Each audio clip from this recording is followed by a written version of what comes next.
हज़रात, मैं फिर एक बार तमाम मोमिनीन की खिदमत में गुज़ार हूँ कि वो फ़र्श अज़ा पे तशरीफ़ ले आएँ। एक बार हम 3 बार सूरह तौहीद की तिलावत करके मरहूम की रूह को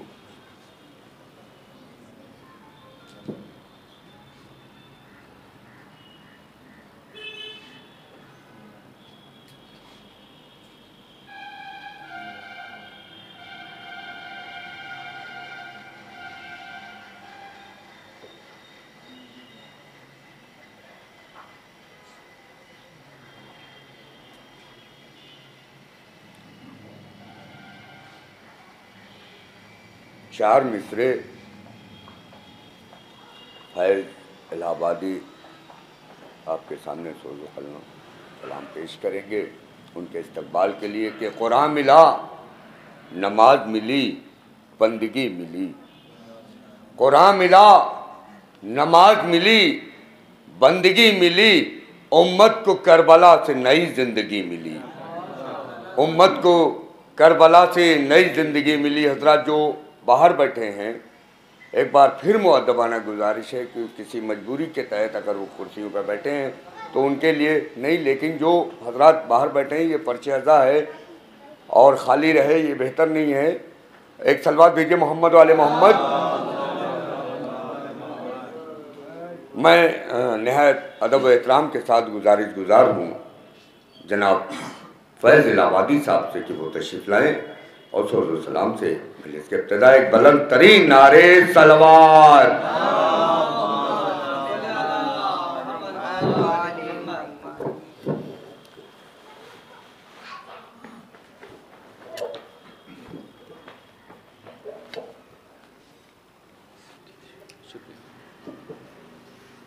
ज़ात में आमादा नहीं था कि मुझे पढ़ना भी होगा। बहरहाल एक सलवात पढ़ लो हमारा।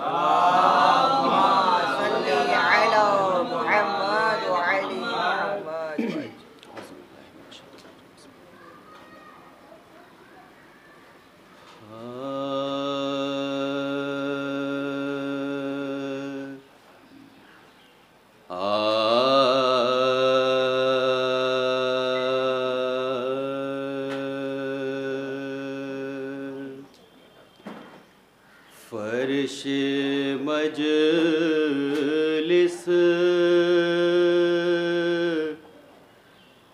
फातिमा ज़हरा, फर्श मजलिस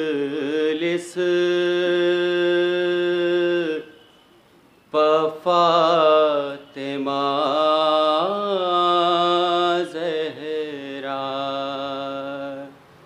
लम्हा लम्हा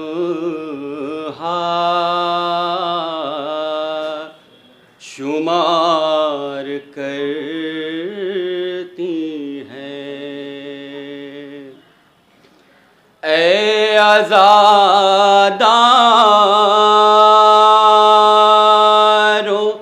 आओ मजलिस में,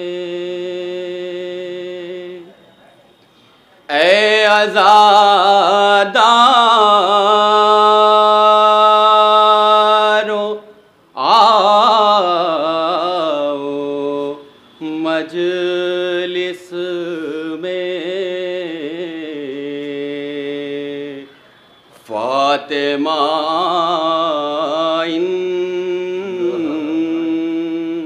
इंतज़ार करती हैं, फातिमा इंतज़ार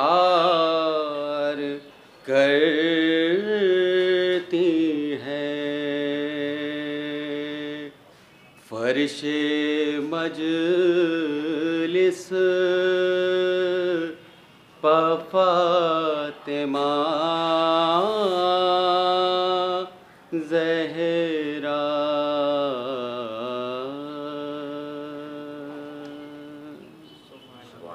एक सलवात पढ़ दो।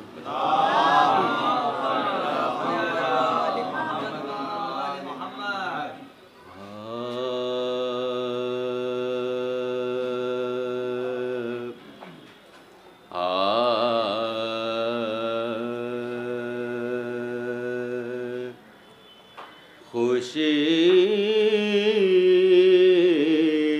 से सर को कटाए कोई,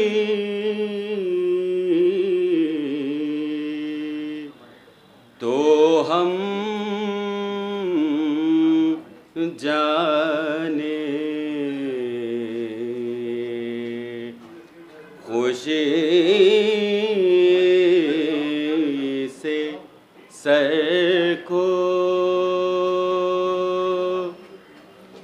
कटाए कोई,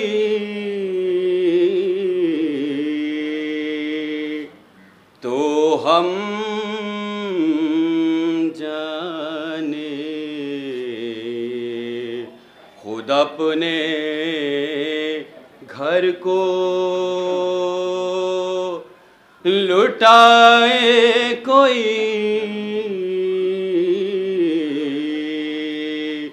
तो हम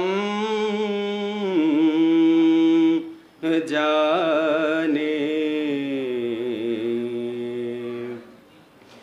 बशर जहाँ में खुदा भी बना, नबी भी बना, बशर जहाँ में खुदा भी बना, नबी भी बना। अरे हुसैन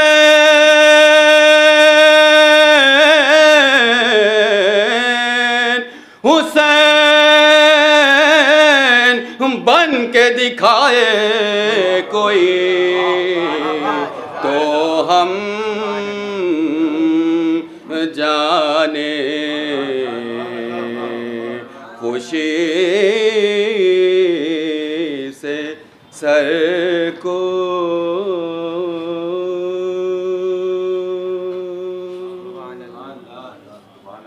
एक सलाम की चंद बंद हाजिर हैं, बस ज़हमत तुम्हारी। एक सलवात पढ़ दो।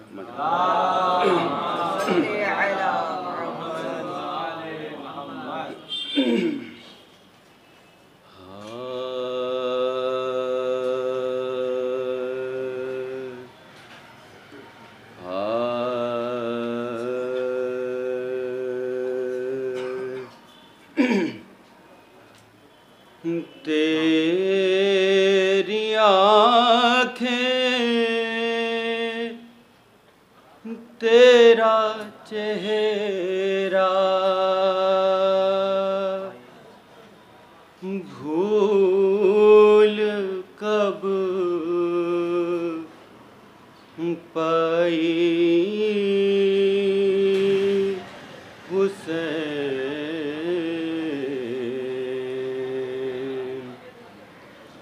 आज भी ज़ैनब की आती है सदा भाई हुसैन। बह रहे थे आँख से आंसू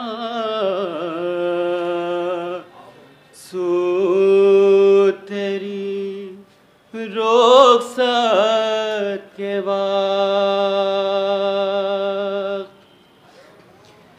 बह रहे थे आँख से आंसू तेरी रुखसत के बाद फिर कभी आंसू न टपका आँख पथराई हुसैन। बस मैं घबराई थी खंजर तुझ पे चलता देख कर।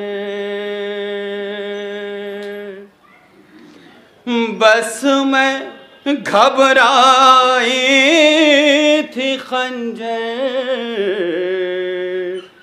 तुझ पे चलता देख कर। फिर किसी मुश्किल में घिर कर मैं ना घबराई हुसैन। चलते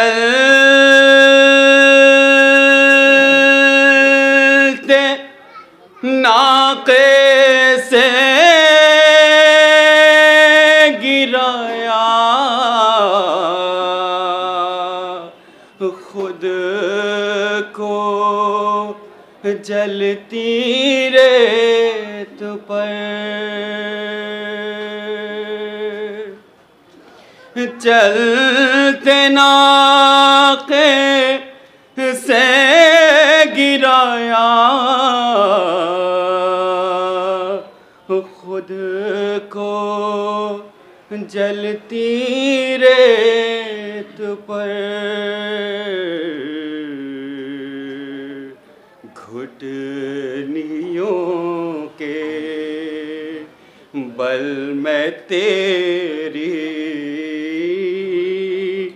लाश तक आई हुसैन। हाथ में कूंजे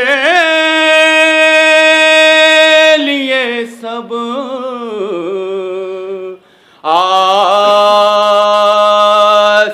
आसमां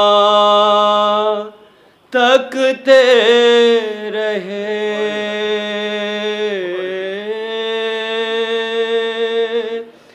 हाथ में कूंजे लिए सब आसमां तकते रहे। अब्र ने एक बूंद पानी की ना बरसाई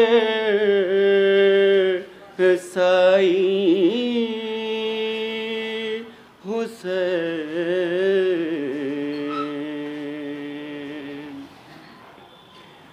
लौट कर मौला के दर से अपने घर को नबे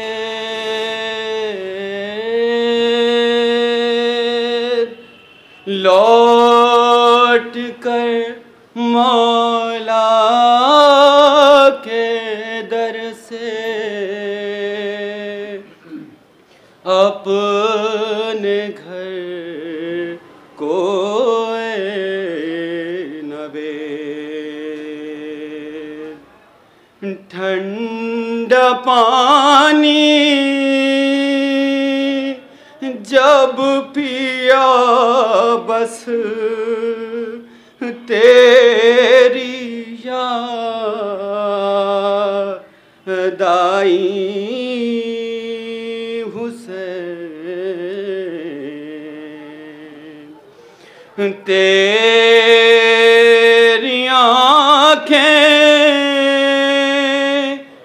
तेरा चेहरा भूल कब पाई हुसैन आज भी ज़ैना की आती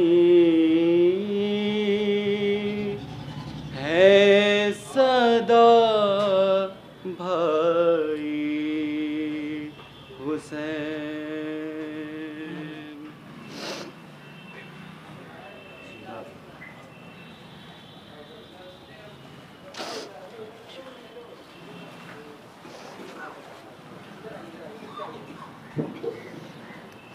हज़रात, हमारी फहरिस्त में चंद शोरा उसके बाद खुला तशरीफ ला चुके हैं।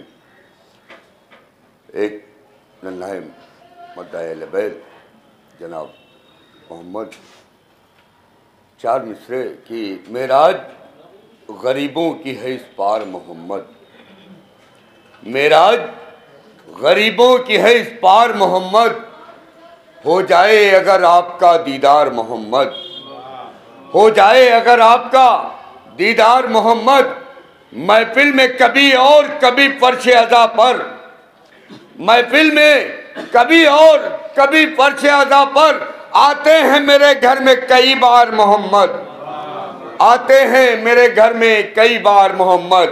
आइए मैं गुजार हूँ मद्दाहे लबैद जनाब मोहम्मद सल्लल्लाहु अलैहि वसल्लम से वो तशरीफ लाएँ, एक बुलंद तरीन नारे सलवात इनके इस्तक़बाल में।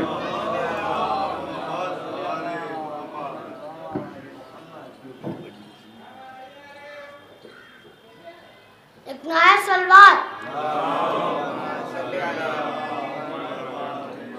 मोमिनो हम पा करम कितना किया अब्बास ने, मोमिनो हम पा करम कितना किया अब्बास ने, नेमते दुनिया से दावन भर दिया अब्बास ने, नेमते दुनिया से दावन भर दिया अब्बास ने।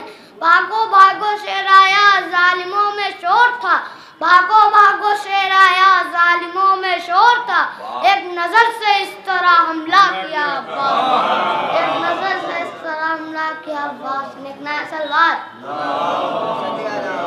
हमें हुसैन में अपना लहू बहा देंगे, हमें हुसैन में अपना लहू बहा देंगे, हुसैन वाले हैं दुनिया को ये बता देंगे, हुसैन वाले हैं दुनिया को ये बता देंगे। है बेमिसाल बनाया खुदा ने हैदर को, है बेमिसाल बनाया खुदा ने हैदर को, जमाने वाले अली की मिसाल क्या देंगे, जमाने वाले अली की मिसाल क्या देंगे। ये शेख दुनिया में सबसे बड़ी इबादत है, ये शेख दुनिया में सबसे बड़ी इबादत है।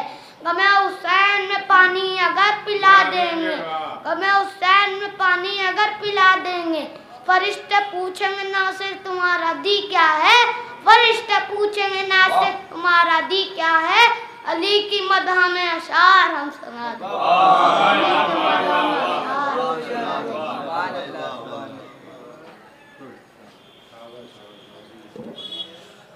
ये थे मोहम्मद सल्लल्लाहु बेहतरीन कलाम सुन रहे थे। बुजुर्ग शायर जनाब एजाज जहानाबादी साहब तशरीफ रखते हैं, इनके इस्तकबाल में एक मतला दो तीन शेर समाअत फरमाइए। एक बुलंद तरीन नारे सलवात दीजिए कि क्या चलता कोई हैदरे कर्रार के आगे, क्या चलता कोई मीसमे तम्मार के आगे, क्या चलता कोई हैदरे कर्रार के आगे, जब चल न सका मीसमे तम्मार के आगे, जब चल न सका मीसमे तम्मार के आगे। अब बैत तेरी मैयत है पड़ी करबो बला में, बैत तेरी मैयत है पड़ी करबो बला में, अब तक शह मजलूम की इनकार के आगे, अब तक शह मजलूम की इनकार के आगे। और करने के लिए ताबा बस शुक्र का सजदा, बैठी है वफा अब भी अलमदार के आगे, बैठी है वफा अब भी अलमदार के आगे।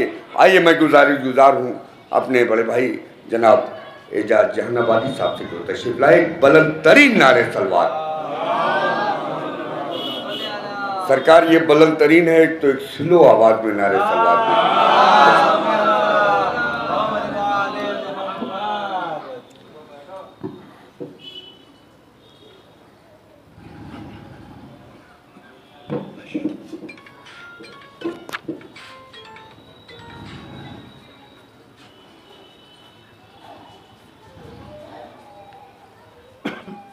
एक साल बाद पढ़े हैं आप,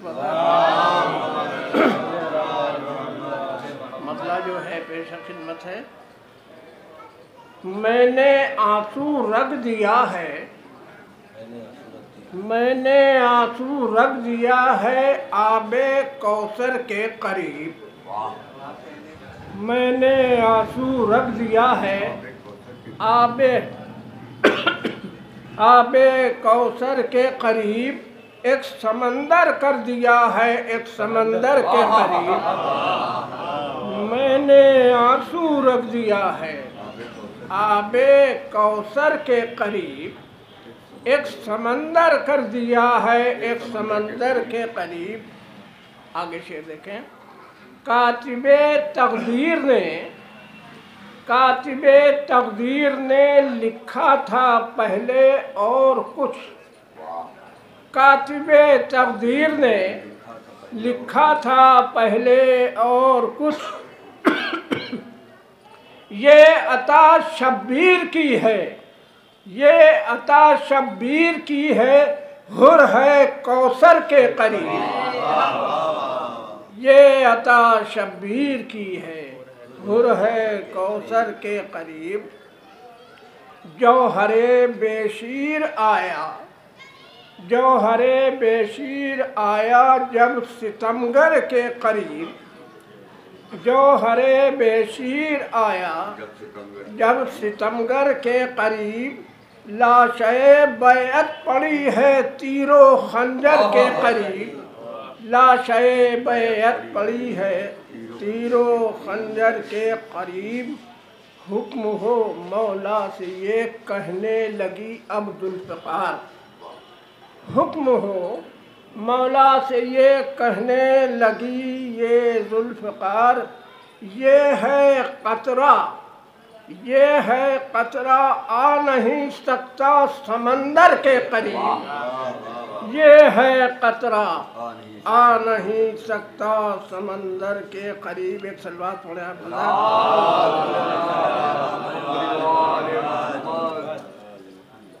हो गए मायूस तो नादे अली का विर्द था, हो गए मायूस तो नादे अली का विर्द था, आ गया एक पल में मौला अब पैगंबर के करीब, आ गया एक पल में मौला अब पैगंबर के करीब।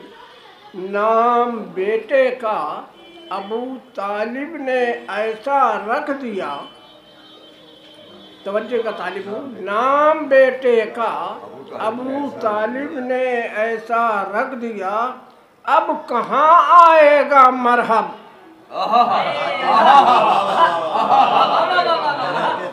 अब कहाँ आएगा मरहब डर से हैदर के करीब। कातिबे तकदीर ने नाम बेटे का अबू तालिब ने ऐसा रख दिया, अब कहाँ आएगा मरहब डर से हैदर के करीब।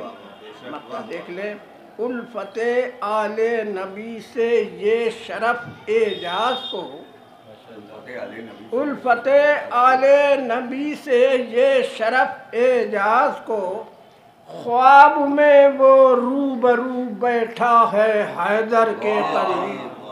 उल्फते आले नबी से ये शरफ एजाज को, ख्वाब में वो रूबरू बैठा है हैदर के करीब।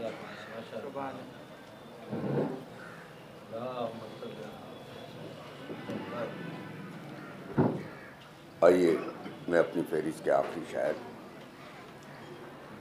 का इस्तकबाल, क्योंकि ये मरहूम के साले सवाब की मजलिस है, लिहाजा ताज़ियत के लिए भी कि लिए जो इश्क़ अली अपने मन में रहते हैं, लिए जो इश्क़ अली अपने मन में रहते हैं, वही तसव्वुर दारो रसन में रहते हैं। और निजात उनको ही मिलती है पंजतन की कसम, निजात उनको ही मिलती है पंजतन की कसम। ये 5 नाम लिखे जिस कफन में रहते हैं, ये 5 नाम लिखे जिस कफन में रहते हैं, और उन्हीं को आतिशे दोज़ख जलाएगी एक दिन, उन्हीं को आतिशे दोज़ख जलाएगी एक दिन। गमे हुसैन जो तेरी जलन में रहते हैं, गमे हुसैन जो तेरी जलन में रहते हैं। और रहे न कैसे अदादारे शाह जन्नत में, रहे न कैसे अदादारे शाह जन्नत में। वतन के लोग ही अपने वतन में रहते हैं, वतन के लोग ही अपने वतन में रहते हैं। आइए मैं गुजार हूँ जनाब कलीम बाराबंकी साहब से कि वो तशरीफ लाएं, एक बुलंद तरीन नारे सलवात से इनका इस्तकबाल करें। सरकार नारे सलवात में कंप्रोमाइज न किया करिए।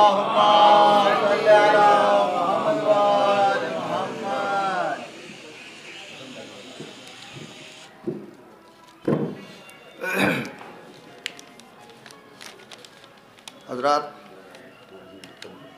मुझे शिराज साहब की तरफ से ताज़ियती कलाम पेश करने का हुक्म हुआ है, इसलिए सबसे पहले मैं 4 मिसरे हाजिर कर रहा हूँ।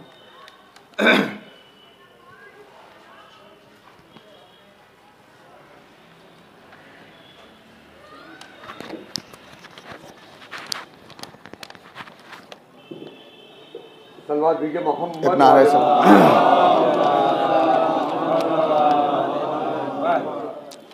चर्चा था जिस के खुल्क का, घर घर नहीं रहा। चर्चा था जिस के खुल्क का, घर घर नहीं रहा। रहता था मेहरबान जो सब पर नहीं रहा। रहता था मेहरबान जो सब पर नहीं रहा। कह कर पुकारते थे शहंशाह सब जिसे,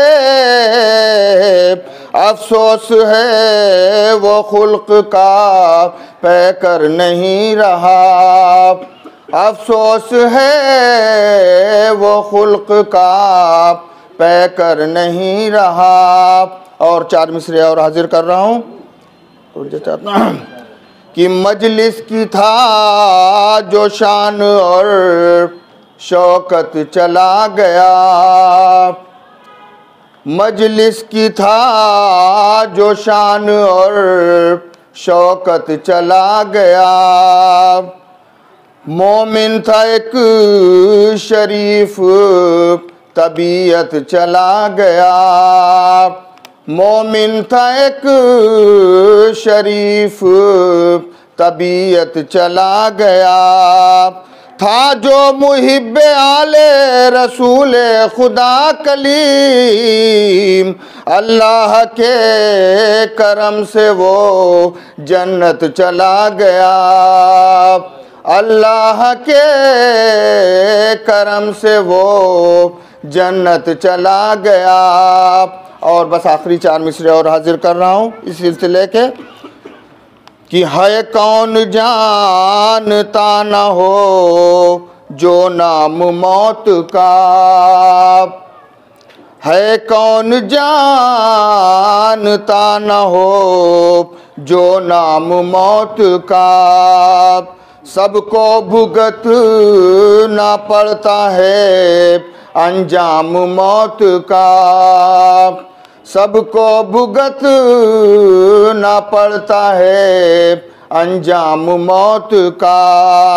लो आज चल बसे हैं शहंशाह भी कलीम, उनके लिए भी आ गया पैगाम मौत का, उनके लिए भी आ गया पैगाम मौत का। और चंद अशार की ओर ज़हमत दे रहा हूँ, ये तो थे ताज़ियती अशार। 4 मिसरे हाजिर कर रहा हूँ हुजूर कि फौज अदू में खौफ से हलचल सी मच गई, फौज अदू में खौफ से हलचल सी मच गई, क्या मुद्दाए जंग था क्या याद आ गया, क्या मुद्दाए जंग था क्या याद आ गया, हमला किया जो शेरे इलाही के शेर ने, हर मुनकिरे खुदा को खुदा याद आ गया, हर मुनकिरे खुदा को खुदा याद आ गया, हर मुनकिरे खुदा को खुदा याद आ गया। और मध्य मौलाए कायनात में चंद अशार की ज़हमत दे रहा हूँ, बहुत इख्तिसार से मतला हाजिर कर रहा हूँ हुजूर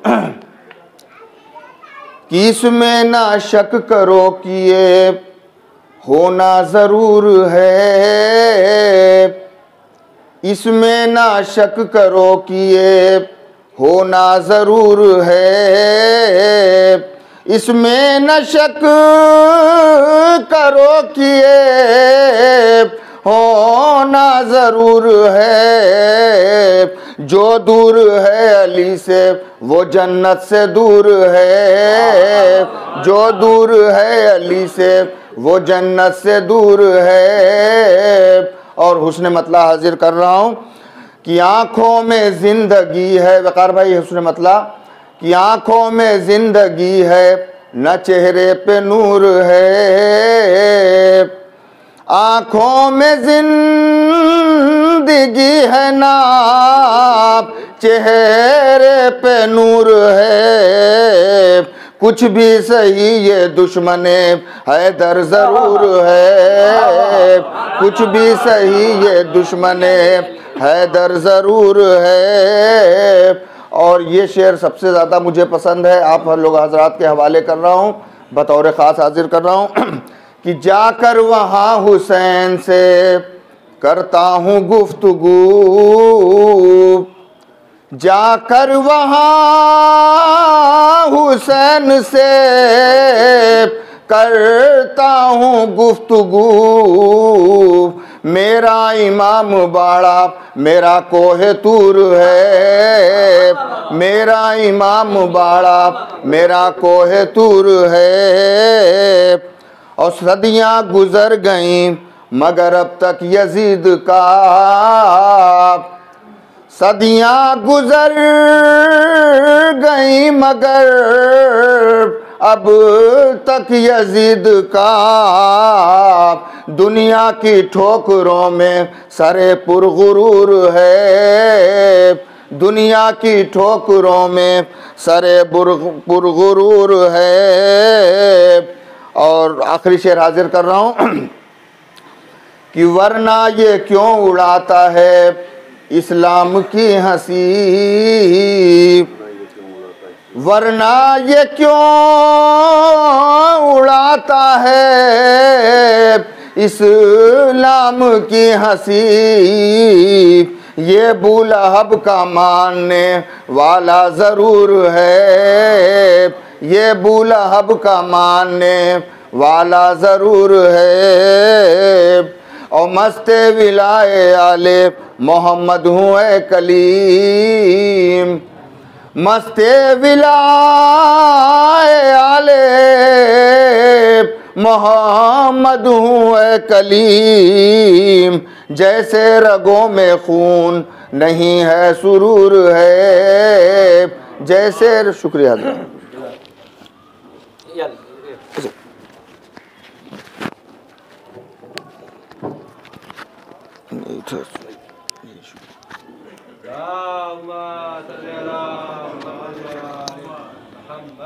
हज़रात जो बाहर तशरीफ़ रखते हैं, एक बार फिर मेरी गुजारिश है कि वो तशरीफ़ ले आएँ, और जो हज़रात बैठे हुए थोड़ा थोड़ा करीब आ जाएं ताकि आने वालों को 4 मिसरे क़िबला के इस्तकबाल के लिए, उसके बाद मौलाना मौसूफ मेंबर पर तशरीफ़ लाएंगे कि जो इमामत में इस फर्श अज़ा की अहमियत समझिए कि जो इमामत में नाम आए हैं, जो इमामत में नाम आए हैं, लायके एहतराम आए हैं, जो इमामत में नाम आए हैं, लायके एहतराम आए हैं। ऐसी मजलिस को कौन छोड़ेगा जिसमें 12 इमाम आए?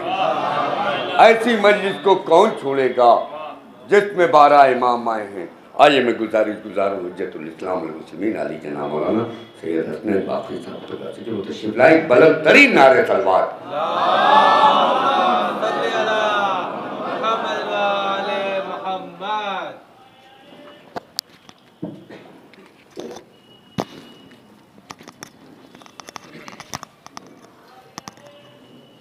नारे सलवात।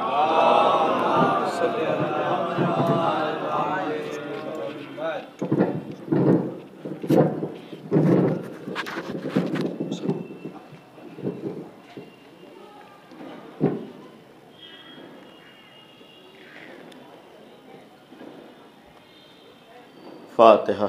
बिस्मिल्लाहिर्रहमानिर्रहीम। अल्हम्दुलिल्लाहि रब्बिल आलमीन अर्रहमानिर्रहीम मालिकी यौमिद्दीन इय्याका नअबुदु व इय्याका नस्तईन इहदिनस सिरातल मुस्तक़ीम सिरातल लज़ीना अनअमता अलैहिम गैरिल मग़लूबि अलैहिम वलद्दाल्लीन। अऊज़ु बिल्लाहिस समीइल अलीम मिनश शैतानिर रजीम। बिस्मिल्लाहिर्रहमानिर्रहीम। अल्हम्दुलिल्लाहि रब्बिल आलमीन वस्सलातु वस्सलामु अला अशरफिल अंबिया वल मुरसलीन खातमिन नबीयीन रहमतुल लिल आलमीन अबिल कासिम मुहम्मद व आलिहि तय्यबीन ताहिरीन अल मासूमीन अल मज़लूमीन ला सियमा अमीरुल मुमिनीन अली इब्न अबी तालिब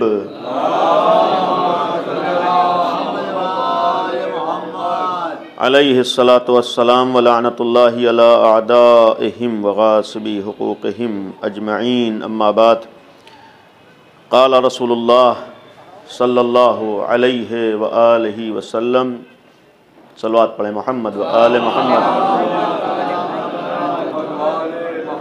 एक मरतबा सूरह अल-हम्द और 3 दफ़ा सूरह कुल हुवल्लाह की तिलावत फरमाकर मरहूम शहंशाह आलम तक़वी इब्ने काज़िम हुसैन तक़वी साहब की रूह को इसाल फरमा दें। बिस्मिल्लाहिर्रहमानिर्रहीम। अल्हम्दुलिल्लाहि रब्बिल आलमीन अर्रहमानिर्रहीम मालिकी यौमिद्दीन इय्याका नअबुदु व इय्याका नस्तईन इहदिनस सिरातल मुस्तक़ीम सिरातल लज़ीना अनअमता अलैहिम गैरिल मग़ज़ूबि अलैहिम वलद्दाल्लीन। बिस्मिल्लाहिर्रहमानिर्रहीम। क़ुल हुवल्लाहु अहद अल्लाहुस समद लम यलिद वलम यूलद वलम यकुल लहू कुफुवन अहद। बिस्मिल्लाहिर्रहमानिर्रहीम। क़ुल हुवल्लाहु अहद अल्लाहुस समद लम यलिद वलम यूलद वलम यकुल लहू कुफुवन अहद। बिस्मिल्लाहिर्रहमानिर्रहीम।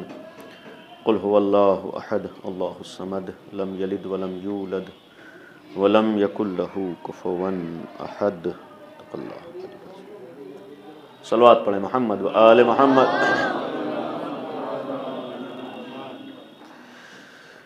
इसाले सवाब की मजलिस है और मामूलन हमारे यहाँ बिलखुसूस 40वें की मजलिसों में एक मजबूरी ये भी होती है कि शुरू होते होते बिल्कुल ज़वाल का वक्त हो जाता है, तकरीबन 10 मिनट अज़ान ज़ोहर में बाकी है। ये बहुत बड़ा इम्तिहान होता है कि इस 10 मिनट में बात मुकम्मल भी नहीं हो सकती है, और ज़ाहिर सी बात मजबूरी है कि नमाज का वक्त इसी दरमियान आता है। और हम अली वालों के लिए, अहले बैत के चाहने वालों के लिए ये भी एक ऐसे मौक़े पर इम्तिहान के साथ साथ एक पैगाम भी होता है कि अहले बैत का मिशन जहाँ दीन की हिफाजत थी वहाँ इस्लामी अहकाम की अहमियत को बताना भी था। ईसाल सवाब का मफ़हूम यही है कि वो काम हो जिससे खुशनुदी खुदा हासिल हो, खुशनुदी अहले बैत हासिल हो। ज़्यादा बेहतर अगर मुनासिब हो ऐसे मौक़ों पर, या तो ऐसे मौके पर मजलिस शुरू हो कि ज़वाल से पहले ख़त्म हो जाए, या कोई हरज नहीं है। आजकल ठंडक की वजह से लोगों का वक्त पे पहुंचना आसान नहीं होता है। अव्वल वक्त नमाज ज़ोहर और उसके फ़ौरन बाद मजलिस शुरू हो सकती है। वही नमाज भी मरहूम के लिए साले सवाब बन जाएगी और लोग उसमें शरीक हो जाएं। इससे मालूम भी होगा, और एक जो हमारे मज़हब का पैगाम था कि हर कदम पर दीन की अहमियत का ऐलान हो। आज क़ुरबानी अहले बैत का तस्करा इसलिए होता है कि उन्होंने क़ुरबानी देकर दीन को बचाया है, और अगर इसाले सवाब उन्हीं की क़ुरबानियों का तस्करा है तो उस क़ुरबानी के ज़ैल में जो दीन उन्होंने बताया है तो इसाले सवाब में भी वो दीन हमारे सामने आ सके। एक सलवात पढ़े, मोहम्मद व आले मोहम्मद।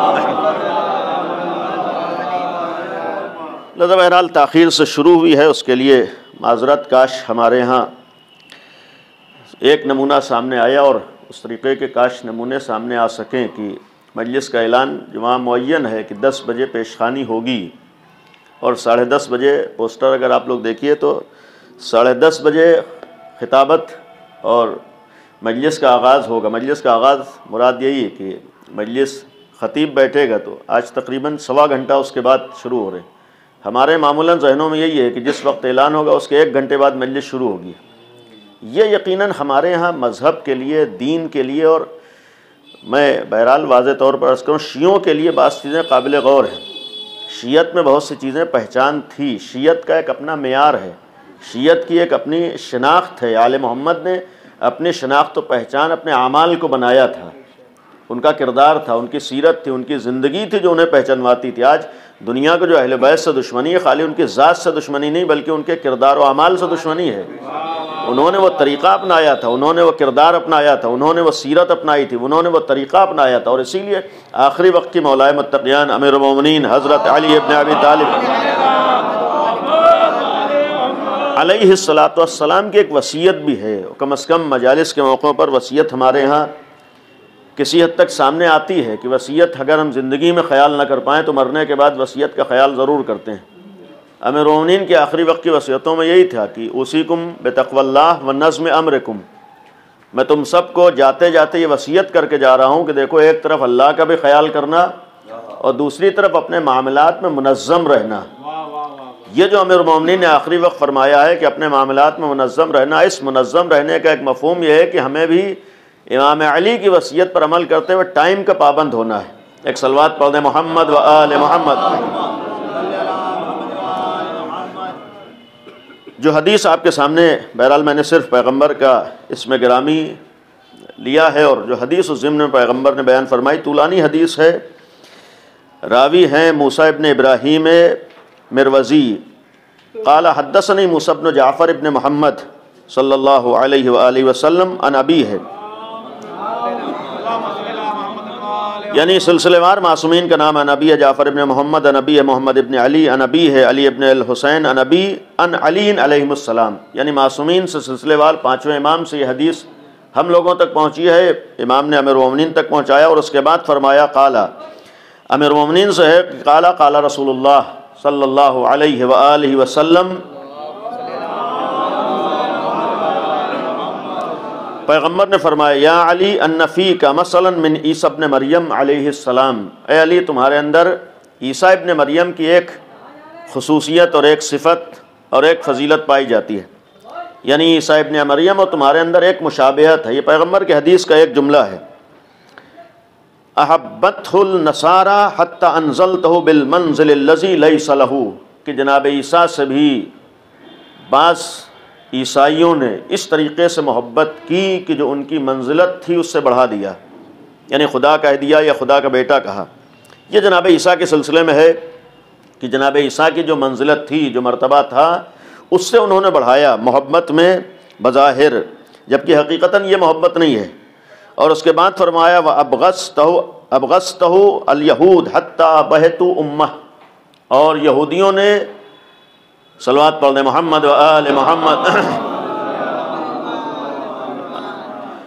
यहूदियों ने जनाब ईसा से बुग़्ज़ रखा, दुश्मनी रखी, उनसे कीना रखा, और उसका नतीजा हुआ कि उनकी मासूमा माँ के ऊपर इल्ज़ाम लगाया, यानी दुश्मनी की जनाब मरियम के सिलसिले में है कि एक तरफ जनाब ईसा का मामला है कि ईसाई हद से तजावुज़ कर गए, हद से आगे बढ़ गए, और यहूदियत वो थी कि जिसने जनाब ईसा के सिलसिले में जो नहीं कहना चाहिए था वो कहा, यानी उनसे कीना रखा। यानी एक तादाद वो है कि जो मोहब्बत में आगे बढ़ जाने वाली जनाब ईसा के बारे में है, और एक तादाद वो है कि जो उनसे बुग़्ज़ और नफ़रत में पीछे रह जाने वाली। ये पैगम्बर ने फरमाया ये एक मामला जनाब ईसा का है। अब फरमाते हैं कि ईसा की मुशाबहत अली तुम्हारे अंदर भी पाई जाती है। और ये कहने के बाद वलौला अन तक़ूल फ़ीक तवाइफ़ुन मिन उम्मती मा क़ालतिन नसारा फ़िल मसीह इब्न मरियम, अगर मुझे इस बात का खौफ न होता कि लोग तुम्हारे बारे में वही कहने लगेंगे कि जो ईसाइयों ने जनाब ईसा के बारे में कहा है। यानी ये पैगम्बर के अल्फाज में, पैगम्बर की हदीस है, फरमाया कि अगर मुझे इस बात का खौफ न होता कि ईसाई तुम्हारे बारे में, सलवात पढ़ दिए मोहम्मद व आले मोहम्मद, फरमाया कि अगर मुझे इस बात का खौफ न होता कि ईसाई तुम्हारे बारे में वही कहेंगे कि जो ईसा के बारे में कहा है, तो अगर इस बात का खौफ न होता लकुल तफ़ी का कौलन, आज मैं तुम्हारी फजीलत में वो बातें बयान करता, ला तमुर्रु बिमलइम मिन उम्मती इल्ला अख़ज़ू मिन तुराबिक, कि जो भी गुज़रने वाला गुज़रता तुम्हारे कदमों की खाक को वो उठाता। ये पैगम्बर के अल्फाज हैं, पैगम्बर की हदीसें हैं कि अगर मुझे खौफ ना होता तो तुम्हारे बारे में ऐसे बातें और ऐसे फ़ज़ाइल बयान करता कि लोग गुज़रते वक्त तुम्हारे कदमों की खाक को अपने लिए सुरमे चश्म बनाते। और उसके बाद फरमाते हैं व तलबू फ़ज़ला तुहुरुक, और तुम्हारी तहारत और तुम्हारी मंजिलत से लोग फ़ायदा उठाते। वलाकिन अंत अख़ी, लेकिन तुम मेरे भाई हो, व वज़ीरी, मेरे वज़ीर हो, व सफ़ी, मेरे मुंतखब हो, व वारिसी, और मेरे वारिस हो, व काबतो इल्मी, और मेरे इल्म का मरकज़ हो। सलवात पढ़िए मोहम्मद व आले मोहम्मद।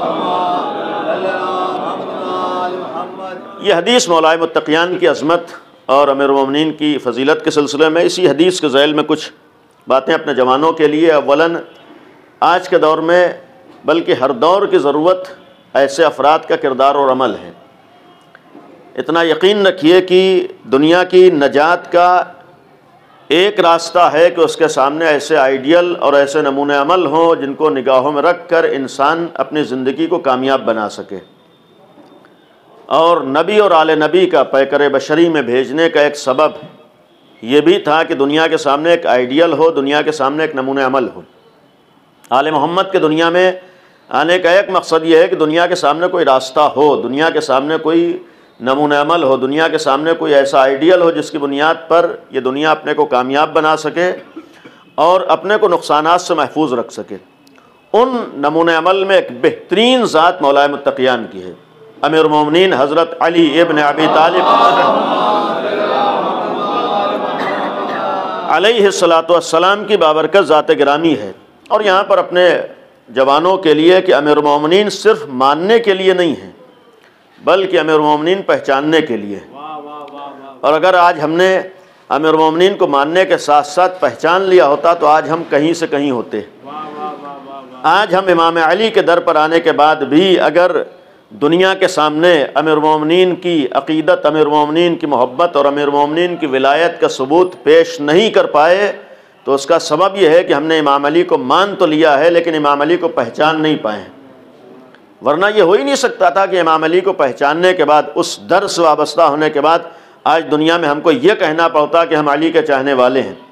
इसलिए कि मोहब्बत अली और विलायत अली उस चीज़ का नाम है कि जहाँ पर ज़बान से नहीं कहना पड़ता है कि हमारा वास्ता और हमारा राबता अली इब्न अबी तालिब से है, नहीं, हमारी सीरत और हमारा किरदार और हमारी ज़िंदगी पैगाम देती है कि हम किसी और के मानने वाले नहीं हैं बल्कि अली के मानने वाले हैं। और ये खाली ज़बानी बात नहीं है, आपके सामने ऐसे नमूने इब्तिदाई दौर में अगर आप तारीख़ उठाकर देखिए कि अगर पैगम्बर के ज़माने में ऐसे अफराद और ऐसे किरदार मौजूद थे कि जिन्होंने कहीं भी जाकर नहीं कहा है कि हम अली वाले हैं, बल्कि दुनिया देख कर कहती थी कि अली का चाहने वाला है। जनाब सलमान हमारे सामने है, जनाब अबू ज़र हमारे सामने है, जनाब मक़दार हमारे सामने है। आप पैगम्बर का ज़माना उठाकर देखें, कहीं इन अफराद ने नहीं कहा है कि हम अली के चाहने वाले हैं। तारीख़ ने जुमला लिखा है कि जो भी इन अफराद को देखता था ये देख के कहने पर मजबूर होता था कि अली का शिया है। यानी जब शीयत बउनवान मजहब सामने नहीं आया, ऐसे अफराद ने हमारे सामने अपने अमल से साबित किया है कि ज़बान से कह देना तो हर एक जानता है, लेकिन अपने अमल और किरदार से सामने वाले से ये कहलवा लेना कि हम अली के चाहने वाले हैं, ये असल मोहब्बत का तकाजा होता है। एक सलवात पढ़ दें, मोहम्मद व आले मोहम्मद।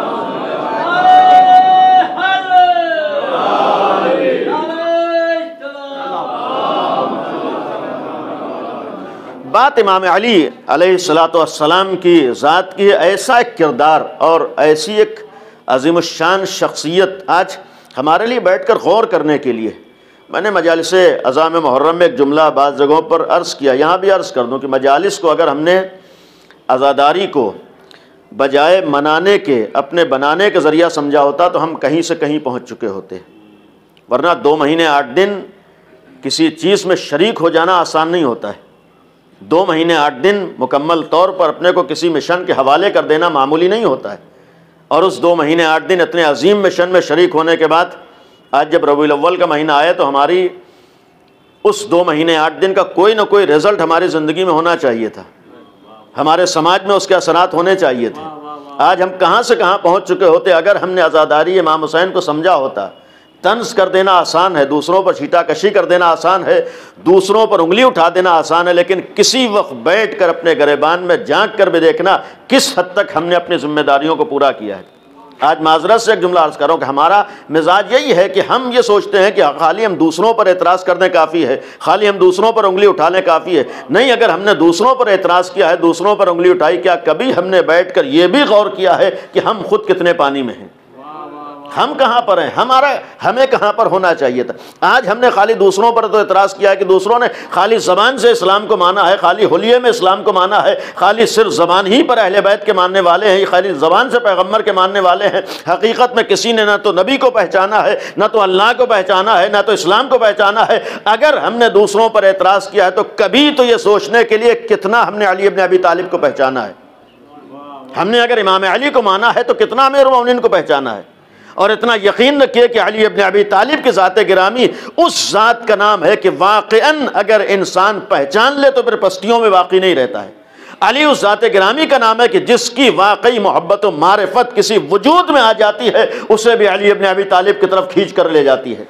ये मौलाए कायनात का कमाल और ऐसी बाअज़मत ज़ात। ये हदीस जो पैगम्बर ने बयान फरमाई कि अली अगर तुम्हारे बारे में मुझे खौफ न होता तो मैं तुम्हारे बारे में ऐसी हदीसें बयान करता कि लोग तुम्हारे कदमों की खाक को सुरमे चश्म बनाते।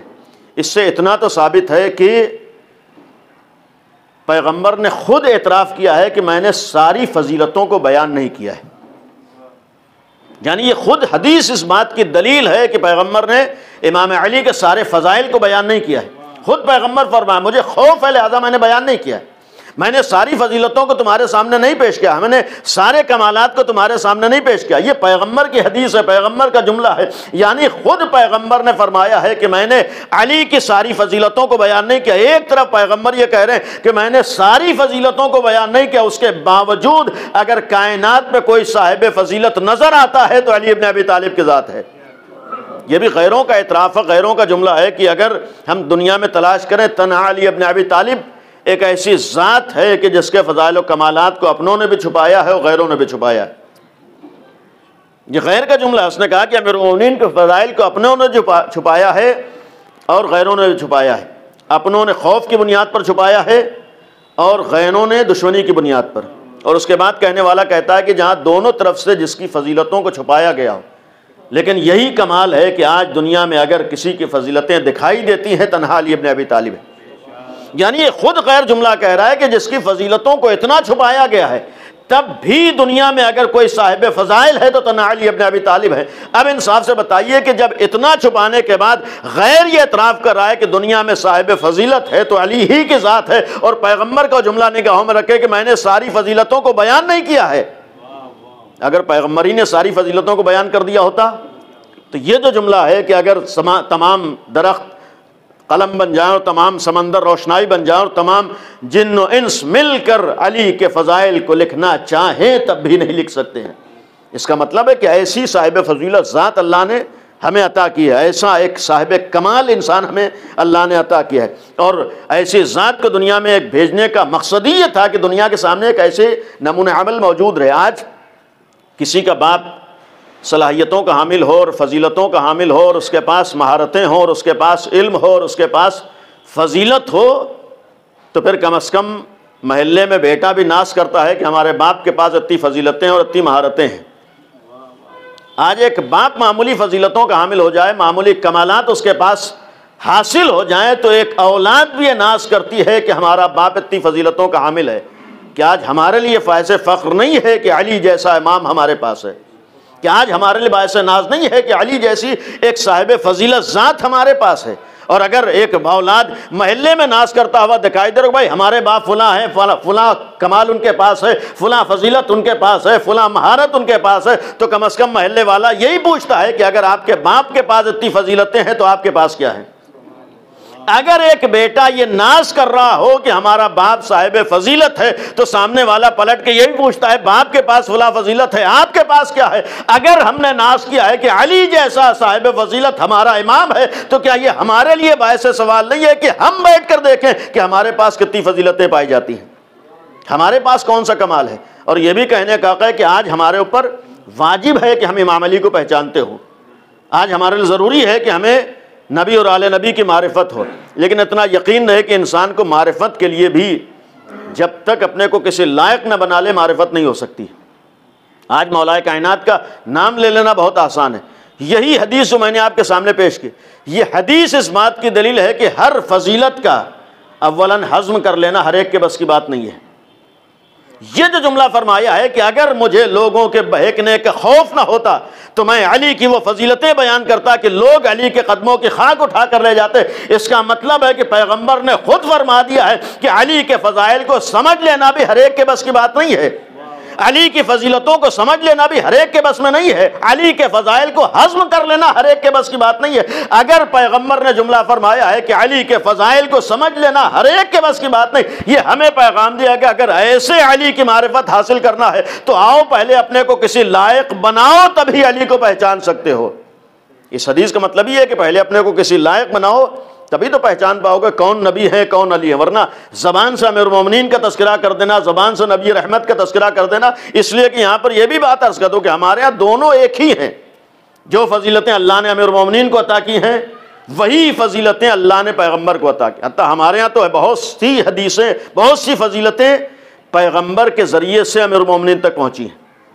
यानी बहुत से फ़ज़ाइल और कमालात अमीरुल मोमिनीन तक तो पैगम्बर के ज़रिए से मुंतकिल हुए।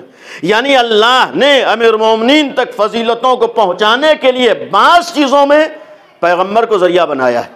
लिहाजा ऐसा नहीं है कि पैगम्बर में कोई फजीलत में कमी है। अल्हम्दुलिल्लाह हमारा मज़हब अहले बैत पर यह अक़ीदा है कि अल्लाह ने तमाम फ़ज़ाइल और कमालात पैगम्बर को भी अता किए हैं, और चूँकि कुरान की आयत की रोशनी में नफ्स पैगम्बर अमीरुल मोमिनीन है, लिहाजा वो सारी फजीलतें इमाम अली को हासिल है।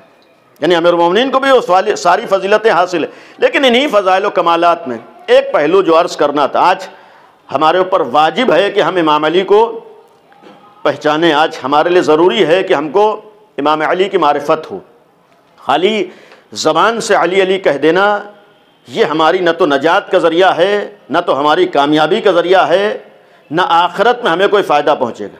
उस वक्त तक फ़ायदा नहीं पहुँचेगा जब तक हम अली इब्न अबी तालिब को पहचान न लें। और इतना यकीन रखिए कि तारीख़ गवाह है कि अली को माना तो बहुत सुने है, लेकिन हर मानने वाला हर कदम पर अली के साथ साबित कदम नहीं रह पाया है।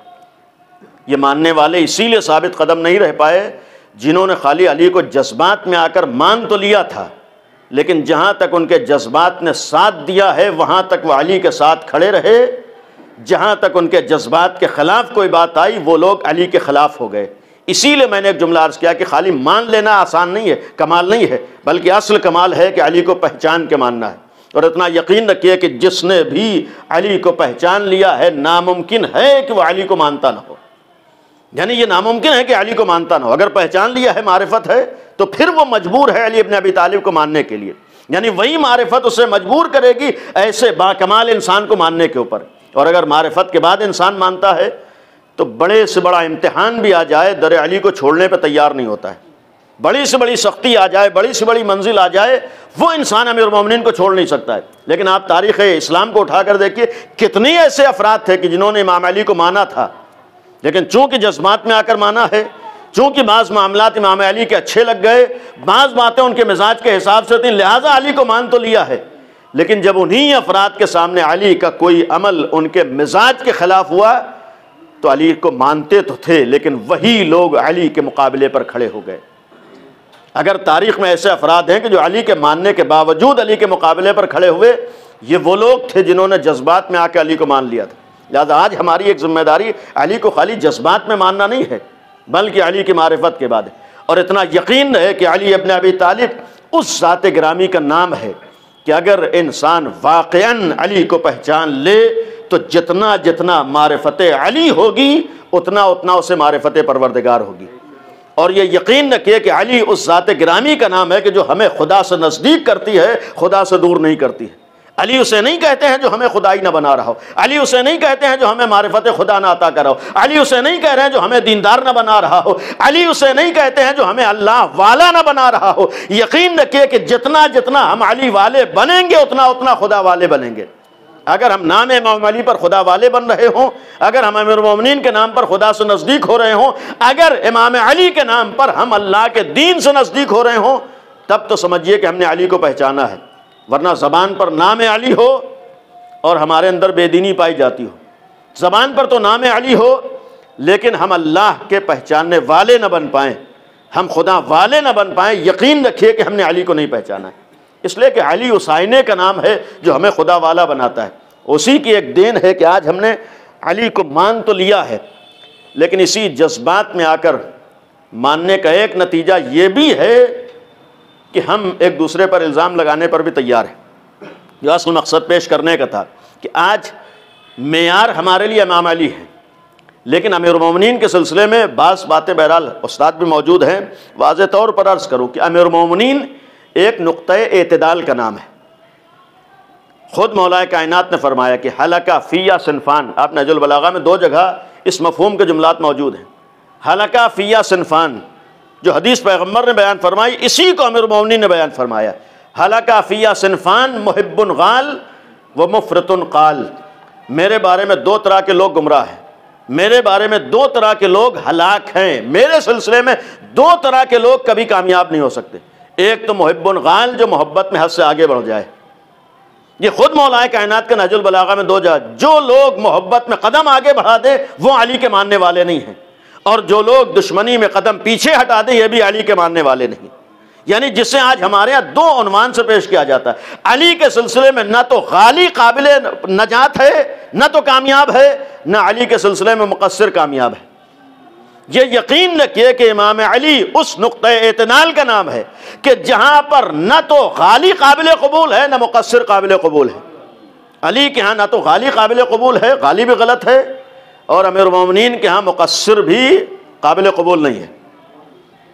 अगर कोई काबिल कबूल है, इन दोनों के दरमियान का रास्ता है, न तो एक कदम पीछे हटे न एक कदम आगे बढ़े। और शायद हमारे सामने बाज़ आमाल भी पैगाम हैं।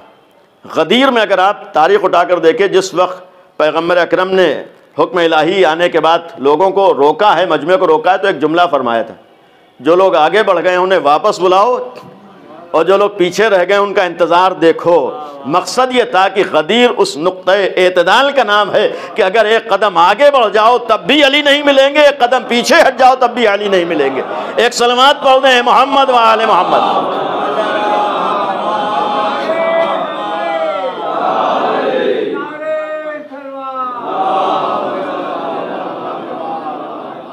तो बहरहाल एक इसाले सवाब की मजलिस है, लेकिन एक अहम चीज़ है अपने बच्चों के लिए और जवानों के लिए अर्ज़ कर रहा हूँ कि आज हमारे यहाँ बहुत बड़ी मुसीबत बहुत से अनावीन हैं। आज जिसको देखिए, जिसके ऊपर हमने चाहा गाली का इल्ज़ाम लगा दिया और जिसके ऊपर चाहा मुक़स्सिर का। देखिए गाली गलत है, मुक़स्सिर गलत है, लेकिन सबसे पहले ये भी तो साबित हो कि फ़लाँ गाली है। जैसे मिसाल के तौर पर नासबी जहन्नमी है, लेकिन हर एक को हमें हक़ नहीं है हुक्म लगा देना फ़लाँ नासबी है। अगर दर इमाम अली पे न हो तो इसका मतलब ये नहीं कि हर एक दुश्मन इमाम अली है। बहुत से लोग इमाम अली को नहीं मानते हैं लेकिन दुश्मन इमाम अली नहीं। तो पहले ये साबित हो कि नासबी कौन है। यही मामला है कि पहले साबित हो कि मुक़स्सिर कौन है, गाली कौन है।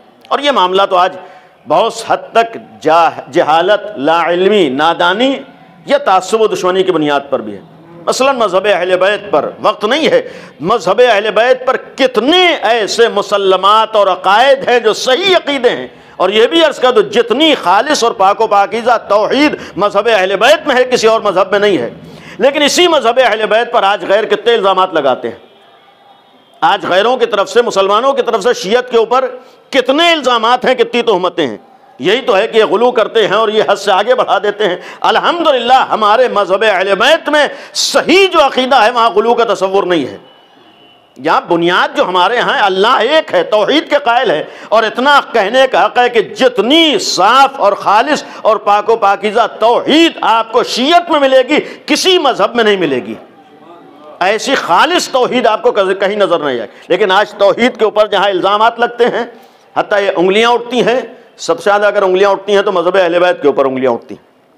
या तो जहालत की बुनियाद पर लोग उठाते हैं, या तो लाइल्मी की बुनियाद पर, या तास्सुब दुश्मनी की बुनियाद पर। यानी दो ही सबब हैं मज़हब अहले बैत के ऊपर इल्ज़ामात लगाने की। मिसाल के तौर तवस्सुल की बात आती है, इस पर भी इल्ज़ामात होते हैं। आज बहुत से तबर्रुकात अज़ा की बात आती है, अज़ादारी का मामला है। आज बहुत से ऐसे मामलात हैं जिसमें मुखालिफिन एतराज़ात करते हैं, लेकिन वो एतराज़ात या तो जहालत की वजह से हैं या तास्सुब व दुश्मनी की बुनियाद। उनकी बात नहीं कर रहा हूँ, इस वक्त मामला हमारे आपस के दरमियान का है। इतना यकीन रखिए कि गाली भी गलत है और मुक़स्सिर भी गलत है। और वाक़अन अगर इंसान हक़ है तो खाली एक तरफ़ा बात नहीं करेगा। अगर उसकी निगाह में मुक़स्सिर गलत है तो उसी वक्त अपनी बात में सच्चा है कि गाली को भी गलत समझता हो। और अगर कोई गाली को गलत समझता है तो उसी वक्त अपनी बात में सच्चा है कि मुक़स्सिर को भी गलत समझता हो। ये हो ही नहीं सकता है कि हम एक तरफा एक चीज़ को सही समझें और दूसरी तरफ हम बिल्कुल खामोश रहें। आज एक बहुत बड़ी तादाद है जो सामने वाले पर तो इल्ज़ाम करेगी फ़लाँ गाली हैं, फ़लाँ गाली हैं, और अपनी तरफ देखने पर गवारा नहीं करते कि ऐसा तो नहीं है कि हम मुक़स्सिर हो गए हों। और एक तबका वो है कि जो दूसरों पर इल्ज़ाम लगाएगा फ़लाँ मुक़स्सिर हैं, फ़लाँ मुक़स्सिर हैं, और ये देखने पर तैयार नहीं है कि कहीं ऐसा तो नहीं है कि हम गाली हों। तो इतना यकीन रखिए कि गुलू भी गलत है और तक़सीर भी गलत है। गुलू तक़सीर का मतलब ये है कि जितनी इजाज़त है उससे आगे बढ़ जाना, इसको गुलू कहते हैं। मर्ज़ी खुदा से कदम आगे बढ़ा देना, इसे गुलू कहा जाता है।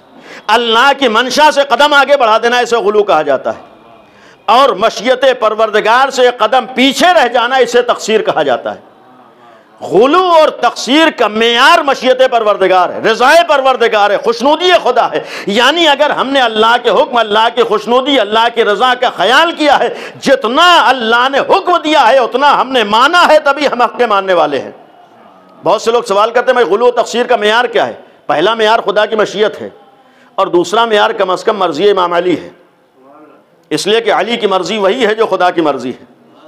यानी अगर सवाल हो कि भाई गुलू किसे कहते हैं, बहुत से लोग ये कहते हैं भाई गुलू क्या है, गुलू इमाम अली की मर्जी है। अगर हमने अली को अली की मर्जी से माना है तब तो हम अली के मानने वाले हैं।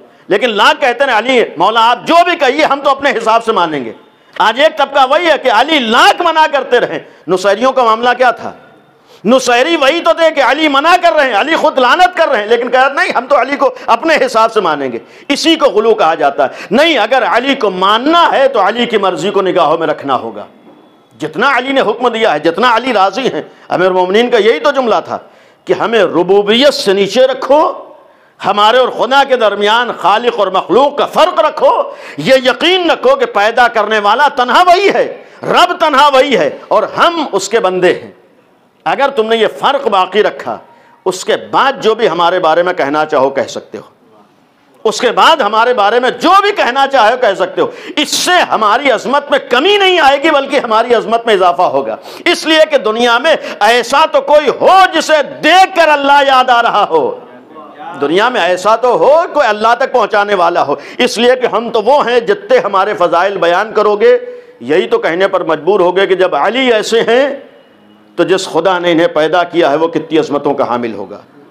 जब अमीरुल मोमिनीन ने कहा कि हमारा और खुदा के दरमियान फ़र्क रहे, तो पहला फ़र्क यही है। लेकिन यहाँ पर जो असल गुफ्तगू थी कि आज ये जो मामला है कि गुलू या तक़सीर, अव्वलन ये भी अर्ज़ कर दूँ कि हमारे मज़हब में किसी पर इल्ज़ाम और तहमत लगाना हराम है।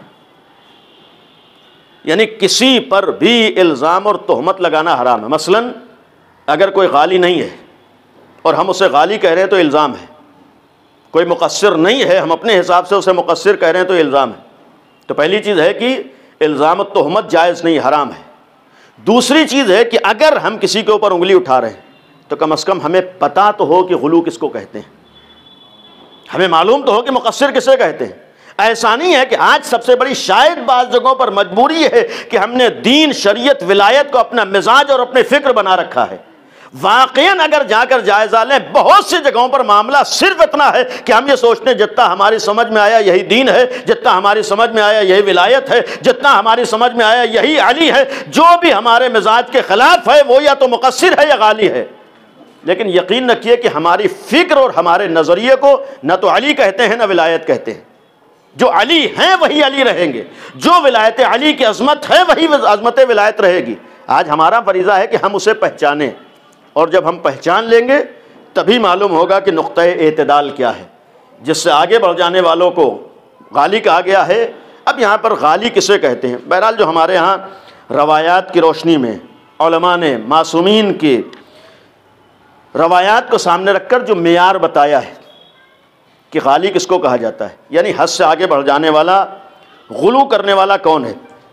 अव्वलन गुलू जो हमारे मज़हब में बातिल है, गलत है, और हरगिज़ गाली शिया नहीं है। ये भी कह दूँ, गाली शिया नहीं हो सकता है, शियत का ताल्लुक़ गुलू से नहीं है।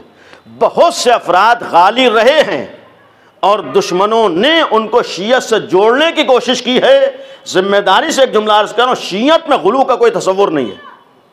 अगर कोई गाली है वो शिया नहीं हो सकता है, या शीई मज़ाहिब में गुलू का कोई मामला नहीं है। ये गालियों को शियों से जोड़ने की कोशिश गैरों ने की है। लिहाजा इससे भी इत्मीनान रखिए कि हमारे यहाँ गाली शियत का कोई जुज़ नहीं है, शियत का कोई मज़हब नहीं है, शियों का कोई फ़िरका नहीं है। शिया अलग है, गाली अलग है, और शियों की नज़र में गाली काबिल लानत तो काबिल मलामत है। गाली के लिए जो मेयार बयान किया गया, अव्वलन अगर कोई ये अक़ीदा रखे कि मसलन मोहम्मद आले मोहम्मद खुदा है, अगर उनकी खुदाई का कोई अक़ीदा रखता है तो वो गाली है। या ये अक़ीदा रखता है कि अल्लाह के जो सिफ़ात हैं, या अल्लाह की ज़ात, अल्लाह के सिफ़ात, अल्लाह के अफ़ाल में आले मोहम्मद उसके शरीक हैं। अलबत्ता ये एक मुफस्सल बहस है कि अगर कोई अक़ीदा रखे कि अल्लाह के सिफ़ात में कोई शरीक है तो ये भी गुलू है। यानी मिसाल के तौर पर कहे कि अमीरुल मोमिनीन फ़लाँ सिफ़त में अल्लाह के शरीक है। अल्लाह का शरीक कोई नहीं हो सकता है, ना तो अल्लाह के ज़ात में कोई शरीक है, ना अल्लाह के सिफ़ात में कोई शरीक है, ना अल्लाह के अफ़ाल में कोई शरीक है, ना अल्लाह की इबादत में कोई शरीक है। यकीन रखिए कि जब तक इन चार चीज़ों में हमारा अक़ीदा ना हो हम शिया नहीं बन सकते हैं। शियत का मतलब हमें अल्लाह को ज़ात के एतबार से भी एक मानना है, शिया का मतलब है अल्लाह को सिफ़ात के एतबार से भी एक मानना है, अल्लाह को अफ़ाल के एतबार से भी एक मानना है, और अल्लाह को इबादत के एतबार से भी एक मानना है, यानी लायक इबादत भी वही है। तो लिहाजा यहाँ पर भी अगर किसी का अक़ीदा हो कि फ़लाँ सिफ़त में अल्लाह का कोई भी शरीक है तो इसे गाली कहते हैं। यानी जितने भी किसी के पास, मिसाल के तौर पर अमीरुल मोमिनीन के फ़ज़ाइल की बात हुई, इमाम अली अल्लाह के शरीक नहीं है, बल्कि अली के पास जो फजीलत है वो अल्लाह की दी हुई है। हत्ता हमारा अक़ीदा तो ये है कि अल्लाह के सिफ़ात का मज़हर अमीरुल मोमिनीन है। मज़हर होना और होता है, अल्लाह का शरीक होना और होता है। यकीन रखिए कि अल्लाह के शरीक नहीं है, अल्लाह के सिफ़ात का मज़हर है। जितनी सिफ़तें हो सकता है तमाम सिफ़ात का मज़हर हो जाएं, और यहाँ पर गलतफ़हमी ना हो कि सिफ़ात का मज़हर होने से आदमी वही बन जाता है। नहीं, सिफ़ात का मज़हर और होता है। एक अक़ीदा गुलू में यह भी है कि अगर कोई ये अक़ीदा रखे हुलूल का, बाज़ ऐसे अफराद आपको दिखाई भी देंगे जिन्होंने इस तरीक़े की बातें कही जो शिया नहीं हो सकते। मिसाल के तौर पर अल्लाह फ़लाँ में हुलूल कर जाता है, ये मज़हब अहले बैत के ख़िलाफ़। हो ही नहीं सकता है कि अल्लाह किसी में हुलूल कर जाए, अल्लाह किसी पैकर में आ जाए, नहीं हो सकता है। हरगिज़ अल्लाह के लिए काबिल तसव्वुर ही नहीं है कि अल्लाह किसी में हुलूल कर जाए। अल्लाह किसी पैकर में आ जाए, ये शियत के ख़िलाफ़ है। जब हुलूल नहीं हो सकता तो एक मसला है अल्लाह के सिफ़ात का मज़हर होने का। इस अल्लाह के सिफ़ात के मज़हर होने का मफ़हूम ये है, मैं बच्चों के लिए और जवानों के लिए जो बात अर्ज़ की है कि अल्लाह के सिफ़ात के मज़हर का मफ़हूम ये होता है कि किसी के सिफ़ात को अपने अंदर हासिल कर लेना। यानी अल्लाह की सिफ़तें अहले बैत के अंदर आई हैं और अल्लाह ने अता की है, यानी जो कुछ इनके पास है वो अताए खुदा है। और ये भी एक जुमला हमेशा निगाहों में रहे कि अहले बैत के पास सब कुछ है, लेकिन आले मोहम्मद के पास सब कुछ तो है, लेकिन ये सब कुछ अल्लाह का दिया हुआ है। अल्लाह के पास भी सब कुछ है लेकिन अल्लाह का अपना है। यही एक फ़र्क है, अल्लाह के पास अपना है और आले मोहम्मद के पास अपना ज़ाती नहीं है, बल्कि अल्लाह का सब कुछ दिया हुआ है। अब ये जो सब कुछ दिया हुआ है, यहाँ पर एक बात आती है कि हम लोग कहते हैं अल्लाह के सिफ़ात का मज़हर है। अगर शरीक के कायल हो जाएं तो तौहीद नहीं है, यानी शियत नहीं है। सिफ़ात के मज़हर का मतलब ये होता है किसी की सिफ़तों को अपने अंदर जमा कर लेना, यानी इंसान इतना नज़दीक हो जाए। ये कैसे मुमकिन है कि एक आदमी किसी दूसरे की सिफ़तों को अपने अंदर जमा कर ले, उसका मज़हर बन जाए, जो उर्दू में कहते हैं। और क्या मुमकिन है कि एक आदमी अल्लाह का बंदा हो और अल्लाह की मखलूक हो, और अल्लाह की मखलूक होकर उसकी सिफ़तों को अपने अंदर जमा कर ले या वहाँ तक पहुँच जाए। बस खाली एक मिसाल अर्ज़ कर दूँ कि आप अगर कहीं पर लोहार वग़ैरह के यहाँ जहाँ भट्टी जलती है, अगर लोहार की जहाँ आग रोशन है, भट्टी गर्म है, ख़ुद आग की अपनी सिफ़तें हैं बिला तशबीह। बहरहाल कहीं पर मिसाल का मतलब ये होता है कि बात को पहुँचाने के लिए, मिसाल को कहीं पर जाके फिट नहीं किया जा सकता है, एक पैगाम पहुँचाने के लिए। कहीं पर आग रोशन है, आग का अपना असर है, मसलन गर्मी है, हरारत है, जला देना है।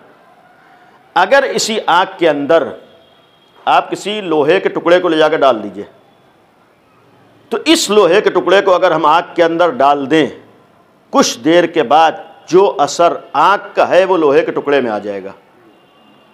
ये जो आग का असर लोहे के टुकड़े में हो सकता है, क़ुर्बत इतनी ज़्यादा बढ़े कि आंखें पहचान न पाएँ कि आग क्या है, लोहे का टुकड़ा क्या है।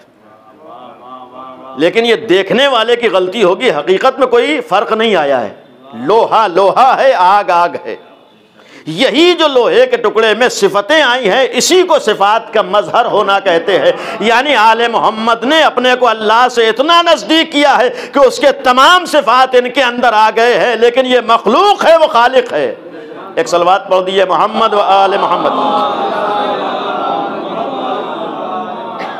तो बहरहाल ख़त्म कर रहा हूँ। एक पहला अक़ीदा अगर किसी का ये है कि ये सिफात में शरीक हैं तो ये भी गुलू है, गलत है, अल्लाह अकेला है। या अगर कोई रुबूबियत का कायल हो जाए, ये रब हैं अल्लाह की रुबूबियत की तरह से, अलबत्ता लफ्ज़ी बहसें अपनी जगह पर हैं कि रब से मुराद क्या है, लेकिन हकीकी अल्हम्दुलिल्लाह है रब्बुल आलमीन, रब्बिल आलमीन।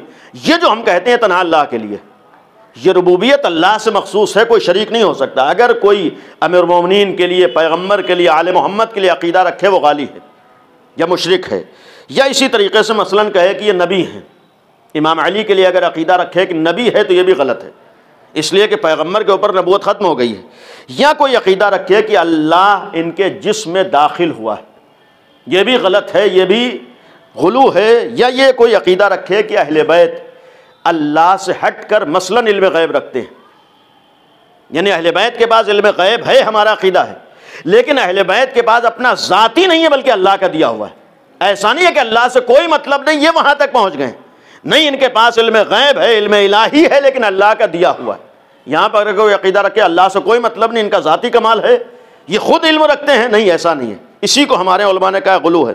या आखिरी चीज़ है कि अगर कोई अक़ीदा ये रखे कि अल्लाह ने दुनिया को पैदा करके सारे मामलात इमाम अली के हवाले कर दिए, अब अल्लाह से कोई मतलब नहीं है, इसको गुलू कहते हैं। यानी अगर कोई अक़ीदा रखे कि अल्लाह ने पैदा तो किया है लेकिन अब अल्लाह से कोई मतलब नहीं, सिर्फ इमाम अली से मतलब, ये गुलू है, ये गलत है, ये मज़हब अहले बैत में नहीं है। गुलू का मतलब यही है, सही अक़ीदे का मतलब है कि अल्लाह ने पैदा किया है। अगर इख्तियारात अल्लाह ने दिए भी हैं, सारे से इख्तियारात दिए हों अमीर मोमिनीन, लेकिन अभी भी अल्लाह से मतलब है, अल्लाह के इख्तियार में सब कुछ। और आखिरी बात है कि अगर कोई अक़ीदा रखे कि मासूमीन बशरी पहलू के हामिल नहीं है, यानी बज़ाहिर उनको अल्लाह ने पैकर बशरी में नहीं भेजा, ये गलत है। अल्लाह ने बज़ाहिर उन्हें पैकर बशरी में भेजा है, सारी चीज़ें उन्हें अता की। अगर इनमें से कोई चीज़ हो तो उसको कहते हैं गाली।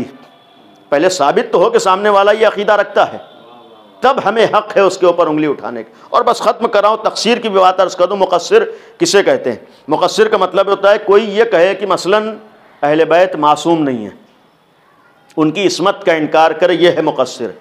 या मसलन अल्लाह की जानिब से उन्हें इमामत अता हुई, मनसूस मिन अल्लाह है, अगर कोई इसका इनकार करा है तो इसे मुक़स्सिर कहते हैं। या तो इस्मत का इनकार कर दे, या अल्लाह के जानिब से मुअय्यन होने का इनकार कर दे, अल्लाह ने मुंतखब नहीं किया, ये अगर इनकार कर रहा है तो वो है मुक़स्सिर। या इसी तरीके से इल्म गैब या इल्म लदुन्नी के मालिक नहीं है, यानी उनके पास कोई इल्म नहीं है, नहीं, ये अकीदा रखना है कि अल्लाह ने उन्हें इल्म गैब अता किया है, इल्म इलाही उनके पास है, इल्म लदुन्नी उनके पास, वो ज़रिया है हमारे लिए अल्लाह तक पहुँचने का, ये सारे कमालात उनके, कोई इसका इनकार कर रहा है तो इसको मुक़स्सिर कहते हैं। या इमामत के बारे में जो उनकी फजीलत व बरतरी है, जो अल्लाह ने उनको बरतरी अता की है, फजीलत अता की, अगर कोई इनकार करे, इनकार करने में अकीदा रखे तो वो मुक़स्सिर होता है। ख़त्म किया। आप इंसाफ से बताइए, आज हमारे यहाँ जो एक रवाज है हर एक को गालिया मुक़स्सिर कह देने का, जो मेयारात मैंने मासूमीन की हदीस की रोशनी बयान किस हद तक सामने वाले में पाए जाते हैं। हम आसानी से इल्ज़ाम भी लगाते हैं, आसानी से हम तोहमतें भी लगाते हैं। एक दो बातें अर्ज़ करके अपनी बात को ख़त्म करो। मिसाल के तौर पर आज हमारे यहाँ एक आदमी शौक़ में मसलन नाड़ा बांधे हुए, वो उसका अपना शौक़ है, कोई कड़ा पहने हुए वो उसका अपना शौक़ है, बड़े बड़े बाल रखे वो उसका अपना शौक़ है, कानों में बुंदे पहने वो उसका अपना शौक़ है। अगर ये अपने शौक़ पूरे कर रहा है तो हमें हक़ नहीं है कहें कि गाली हो गया है। वो अपने शौक़ पूरे कर रहा है, भाई उसका दिल चाह रहा है, वो ये काम कर रहा है, उसकी मर्ज़ी है। अगर वो अपनी मर्ज़ी और अपनी खुशी से कोई काम कर रहा है, भाई हमको खुशी है मसलन इस तरह का लिबास पहने, सामने वाले को खुशी है कि हम बहुत ज़्यादा नाड़े पहन लें, तो खाली नाड़ा पहन लेने से कोई गाली नहीं हो जाता है। या आज एक अलमिया ये भी है कि बाज़ जगहों पर यकीनन गलत है, किसी ने बहुत ज़्यादा अमीरुल मोमिनीन के फ़ज़ाइल बयान किए तो फ़ौरन कहते हैं कि गाली हो गया। भाई इमाम अली के फ़ज़ाइल बयान करने से कोई गाली नहीं हो जाता है, पहले साबित तो हो कि हाँ इसने अक़ीदा रखा है इन चीज़ों में, यानी वहाँ तक पहुँचा दिया है, तब उसे गुलू कहते हैं, तब उसे गाली कहते हैं।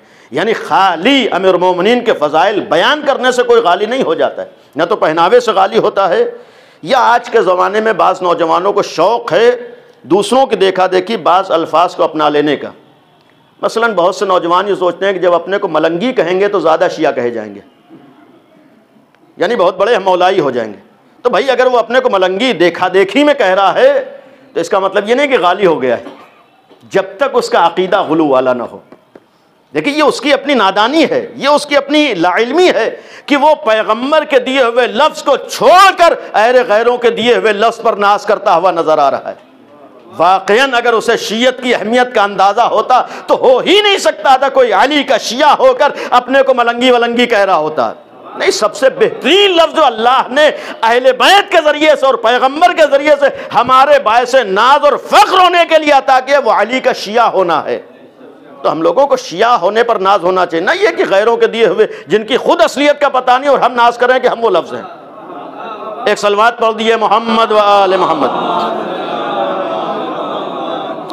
ये मसलन बहुत सी चीज़ें आज आ रही हैं। ख़त्म किया कि आज मसलन ईद आती है, एक तादाद है कि हम तो इमाम अली का 10वां मनाएंगे, जबकि आप चौथे इमाम खुद उनकी दुआएं उठाकर देखिए कि इमाम ने साफ साफ, बहुत सी दलीलें हैं, साफ साफ इमाम ने फरमाया खुदाया तूने हम मोमिनीन के लिए इस दिन को ईद करार दिया। अहले बैत की खुशी हमारे लिए खुशी है, अहले बैत का गम हमारे लिए गम है, और अगर अहले बैत की खुशी और अहले बैत का गम हमारे लिए सब कुछ है तो फिर हमें कहने का हक़ नहीं है कि हम इमाम अली का 10वां मनाएंगे। एक तादाद आज बास नादान जवानों की है कि जो ईद के दिन खड़े हो जाते हैं हम तो काले कपड़े पहनेंगे। भाई अगर वो बस बिल फ़र्ज़ अमल कर रहा है तो इससे गाली नहीं हो जाता है। कहने का मकसद ये था कि ये जहनों में ना बैठाए कि ये गाली हो गया है, नहीं, ये बास चीज़ें हैं जो अपने हिसाब से दीन को बनाना चाहते हैं, अपने हिसाब से अमल करना चाहते हैं। भाई अगर अपने हिसाब से अमल कर रहा है तो वो गाली नहीं है। यही आखिरी बात मुक़स्सिर के सिलसिले में बाज़ जगहों पर होती है। मिसाल के तौर पर वाज़े तौर पर अर्ज़ करूँ कि अगर रहबर इनकलाब ने अपनी इल्म और अपनी सलाहियतों और अपनी इस वक्त दुनिया में जो उनकी निगाह है उसके एतबार से अगर उन्होंने कहा कि मसलन कमाजनी जायज़ नहीं है, तो कमाजनी जायज़ न होने का अगर उन्होंने हुक्म दिया तो इसका मतलब ये नहीं कि वो मुक़स्सिर हो गए, इसका मतलब ये नहीं कि वो दीन से खारिज हो गए। ये उनकी अपनी एक राय है, उनका इल्म है, अपनी सलाहियत है, उसके एतबार से उन्होंने इज़हार राय किया है। इसकी बुनियाद पर हमें हक नहीं है किसी के ऊपर उंगली उठाने का कि ये मुकस्सिर हो गया है। नहीं, मुकस्सिर के लिए जो अहले बैत ने मेयार बताया है उस मेयार पर पूरा उतर रहा। या आज के ज़माने में मिसाल के तौर पर मसलहतों की बुनियाद पर हमारे यहाँ बाज़ उलमा ने कहा है कि हर अक़ीदे का इजहार हर जगह हर एतबार से नहीं हो सकता है। आपको अपने अक़ीदे का इजहार मसलहतों को निगाहों में रख कर करना है। आपको अपने अक़ीदे पर बाकी तो रहना है, लेकिन जहाँ पर इजहार की बात आए, इजहार करने के लिए आपको अपने दीन की हिफाजत का ख्याल भी करना है। अगर कोई मर्जा, कोई मुज्तहिद अपने दीन की हिफाजत के लिए, फितनों फसाद से बचाने के लिए ये हुक्म दे कि आपको हर अक़ीदे का इजहार अलल ऐलान नहीं करना है, तो इसका मतलब ये नहीं कि मुक़स्सिर हो गया। आज हमारे मामला क्या है कि जिसने कोई बात कह दी वो मुक़स्सिर हो गया।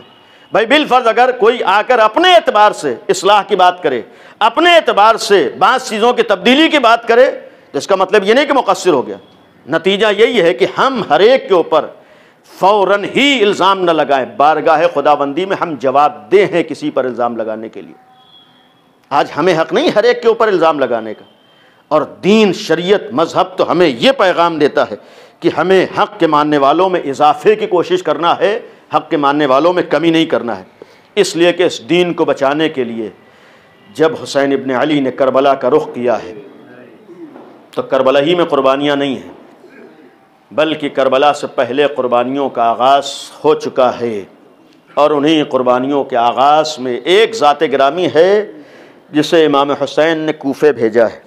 और ये शायद करबला जाने से पहले जनाब मुस्लिम का कूफे अपना नुमाइंदा बना कर भेजने का मकसद ये भी था कि कूफे मुस्लिम हमारे नुमाइंदे बन कर जा रहे हैं, हमारे नायब बन कर जा रहे हैं। अब मुस्लिम का हुक्म मेरा हुक्म है, मुस्लिम की इताअत मेरी इताअत है, मुस्लिम की पैरवी मेरी पैरवी।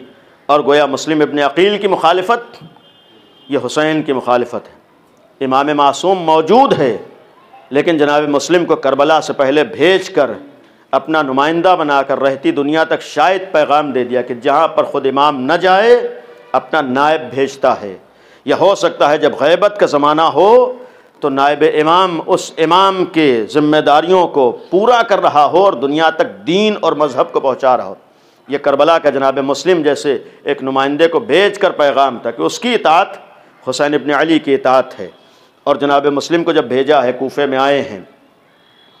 शिराज साहब के लिए यकीनन सख्त है बाप का साया सर से उठ जाना। ख़ुद उन्हीं का, उनकी ख्वाहिश थी कि जनाब मुस्लिम के वाक़यात उन्होंने जो वजह भी बयान की कि आखिरी वक्त में हमारे वालिद को ये एहसास हो गया था कि हम अकेले हो गए। ज़ाहिर बात जिन हालात से हम लोग गुज़र रहे, अल्लाह सबको महफूज रखे। और जिन लोगों ने भी अगर इस सिलसिले में किसी तरह की सियासत, किसी तरह की साजिश है, अल्लाह तमाम सियासत करने वालों को कैफरे किरदार तक पहुँचाए इंशाअल्लाह। बहरहाल हालात हैं हमारे सामने और खुदा हर मोमिन को महफूज रखे। जो भी इस सियासत का शिकार हो गया, आसान नहीं होता है, आपके सामने है। कितने दिन तक उन्हें ये एहसास था कि मेरी औलाद ने मुझे छोड़ दिया, जबकि ऐसा कोई मामला नहीं था। लेकिन आजकल की जो सूरत हाल है, आदमी अगर इस मरज़ का शिकार हो गया तो फिर जिन इम्तिहानात से गुज़रना पड़ता है वो भी हमारे सामने, हमारे मुल्क में जो सूरत हाल है ये भी आसान नहीं है। हम इसलिए भी एहतियात करें कि उस सियासत का शिकार ना होने पाएँ। आदमी ये कहता है कि नहीं एहतियात नहीं, जिस हद तक हम कर सकते हैं इसलिए करें ताकि उस सियासत का शिकार हम ना होने पाएँ। आपके सामने जब नमूने मौजूद हैं, क्या सलूक होता है, क्या बर्ताव होता है। आखिरी लम्हात में दुनिया से आदमी चला गया, औलाद उससे मिल ना सकी, यही जाने वाले दुनिया से रुखसत हो गए। आखिरी लम्हात तक उनको ये एहसास था कि हमारा बेटा मुझसे मिल ले। सख्त होता है, बाप के लिए भी, औलाद के लिए भी सख्त होता है। इधर बेटा परेशान है कि हम बाप से मिल नहीं सकते, बाप परेशान है कि हम अपनी औलाद से मिल नहीं सकते। यक्को तन्हा थे, तन्हाई में इस दुनिया से रुखसत हो गए। और ऐसे मौके पर हमें अहले बैत का गम आवाज़ देता है कि गम अहले बैत का एक मकसद तुम्हारे लिए सहारा और दिलासा भी है। तुम्हारा बाप दुनिया से गया है, मसलूमियत के साथ बज़ाहिर गया है, इम्तिहानात दिए, सख्तियों से गुज़रा है, इस वबा का शिकार हुआ है, बीमारी के आलम में गया है। लेकिन जिस वक्त चले गए सख्तियाँ थीं, हालात ऐसे थे, उसके बावजूद तुमने अपने बाप के जनाजे को उठाया है। तुमने अपने बाप के जनाजे को गुस्ल कफन तुमने अपने बाप के जनाजे को कब्र तक पहुँचाया है। कुछ न कुछ औलाद को ये एहसास रहता है कि हमारा बाप तो गया है, लेकिन ये सुकून ज़रूर हो जाता है कि हम अपनी अपनी निगाहों के सामने अपने बाप के जनाजे को कब्र तक पहुंचा दिया। ये बहुत बड़ी मंजिल इंसान के लिए होती है कि इंसान अपने बाप को कब्र तक पहुंचा दे। इन हालात में भी शिराज साहब ने अपने बाप को कब्र तक पहुंचाया है। ऐसी मौके पर इमाम का जुमला है कि जब तुम्हारे ऊपर मुसीबत पड़े तब हमारे गम को याद करना, इससे तुम्हें सब्र और सुकून भी आएगा और इससे ये एहसास होगा कि अहले बैत का गम किसे कहते हैं। यानी जब एक जाने वाला जाता है तो फिर किन्हीं हालात में क्यों ना जाए, उसका जनाजा शान व शौकत से उठता है। लेकिन ज़रा सोचो, जब आले मोहम्मद दुनिया से गए हैं, जनाब मुस्लिम जब कूफे में शहीद किए गए, उन हालात में जब गिरफ़्तार हुए हैं और दारुल अमारा में लाया गया है, यक्का तन्हा है, गिरफ़्तार होकर लाए गए हैं, और जिस वक्त लाए गए हैं एक शख्स ने कहा है कि तुमने अमीर को सलाम नहीं किया। एक जुमला जनाब मुस्लिम ने फरमाया था, माली अमीर सिवल हुसैन, मेरा अमीर तो सिवाय हुसैन के कोई हो ही नहीं सकता है, चाहे मेरी निगाहों के सामने मेरा आका हो या न हो। अगर मैंने किसी को आका व मौला माना है, तन्हा आका हुसैन को माना है। हालात की बुनियाद पर मैं किसी को अपना आका नहीं मान सकता हूँ, मजबूरियों की बुनियाद पर किसी के आगे मैं सर नहीं झुका सकता हूँ, सख्तियों की वजह से किसी गैर को मैं आका व मौला नहीं कह सकता हूँ। अगर जालिम और कातिल मेरे सामने खड़ा है तब भी मैं शान से कहूँगा कि मेरा आका मौला हुसैन है। जब इब्न ज़ियाद के सामने लाए गए हैं, हुक्म दिया गया है कि सर व तन में जुदाई हो जाए, सर कलम कर दिया जाए। जनाब मुस्लिम को दारुल अमारा पर लेकर गए हैं, और जिस वक्त दारुल अमारा पर लेकर गए हैं उस वक्त भी अहले बैत के घराने का ये एक सलूक और इम्तियाज़ सामने आता। यही कहा था आखिरी लम्हात में, मुझे 2 रकत नमाज पढ़ लेने दे। नमाज ख़त्म हुई है, जनाब मुस्लिम का सर तन से जुदा हुआ है। अजीज़ों, जिस वक्त सर तन से जुदा हुआ है, दुनिया में मामूलन मजालिम होते हैं, जुल्म होता है, लेकिन एक हद तक जुल्म होता है। लेकिन करबला वाले और अहले बैत के साथ जो सलूक हुआ है, मुस्लिम के सर तन में जुदाई तो हुई है, क्या सर कलम होने के बाद जुल्म ख़त्म हो गया है? नहीं, जनाब मुस्लिम के जिस्म मुबारक को दारुल अमारा से ज़मीन पर फेंका गया है, और उसके बाद जो दूसरा मरहला इम्तिहान का आया है, जनाब मुस्लिम के पैरों में रस्सियाँ बंधी हैं और कूफे की गलियों में फिराया गया है। इमाम हुसैन कूफे की तरफ सफ़र कर रहे हैं, आते हुए 2 सवारों को देखा। जनाब अब्बास से फरमाए थे, भैया अब्बास, इन कूफे से आने वालों से हमारे भाई मुस्लिम की खबर मालूम करो। जैसे उन मुसाफिरों को लाया गया, आका हुसैन के सामने आए, हाथों को जोड़कर एक जुमला कहा था, मौला तन्हाई में आइए तब मैं आपको खबर दूंगा। इमाम हुसैन ने फरमाया, सब अपने हैं, जो कहना चाहो कह सकते हो। उन आने वालों ने हाथ जोड़कर कहा, आका शर्मिंदा है, जब हम कूफे से निकले थे तो मुस्लिम इब्ने अकील के पैरों में रस्सियां बंधी थी। आका मुस्लिम के लाशे को कूफे की गलियों में फिराया जा रहा था। अज़ादारों, ये मंजर आसान नहीं है। हुसैन इब्ने अली ने सुना है, खैमे में तशरीफ ले गए हैं, एक कमसिन बच्ची को बुलाया है, जनाब मुस्लिम की बेटी है। हर औलाद के लिए बाप का गुजरना तो सख्त होता है, लेकिन जरा सोचो, यहाँ पर मुस्लिम इब्ने अकील की शहादत हुई है, एक कमसिन बच्ची है, इमाम ने बुलाया, अपने जानू पे बिठाया, दस्ते शफकत फेरा है, मोहब्बत से पेश आए हैं। खानदान इस्मत व तहारत की बेटी थी, एक दफा सवाल कर लेती, आका आप तो मेरे साथ वो सलूक कर रहे हैं जो यतीम बच्चों के साथ सलूक होता है। बाबा, मेरे बाबा की खैर तो है। आका हुसैन ने फरमाया, बच्ची, आज से अपने बाप की जगह पर अपने आका को समझना। तुम्हारा बाबा मुस्लिम कूफे में शहीद कर दिया गया। अजीजों, ये दरमियान राह थी, मुस्लिम दुनिया से रुखसत हुए, एक कमसिन बच्ची थी। बाप के मरने की खबर अगर सुनी है तो इमाम ने दस्ते शफकत फेरा है, मोहब्बत से पेश आए हैं। यहीं पर सकीना भी ये मंजर देख रही होंगी। यही तो होता है, जब बाप दुनिया से चला जाता है तो लोग बेटे को दिलासा देते हैं। मरहूम दुनिया से रुखसत हुए, बेटे को लोगों ने सहारा दिया, दिलासा दिया, लेकिन हाय करबला एक ऐसी जगह जहां हुसैन जैसा बाप दुनिया से गया। एक 4 बरस की बच्ची है, कभी तमाचे खाती है, कभी ताजिया।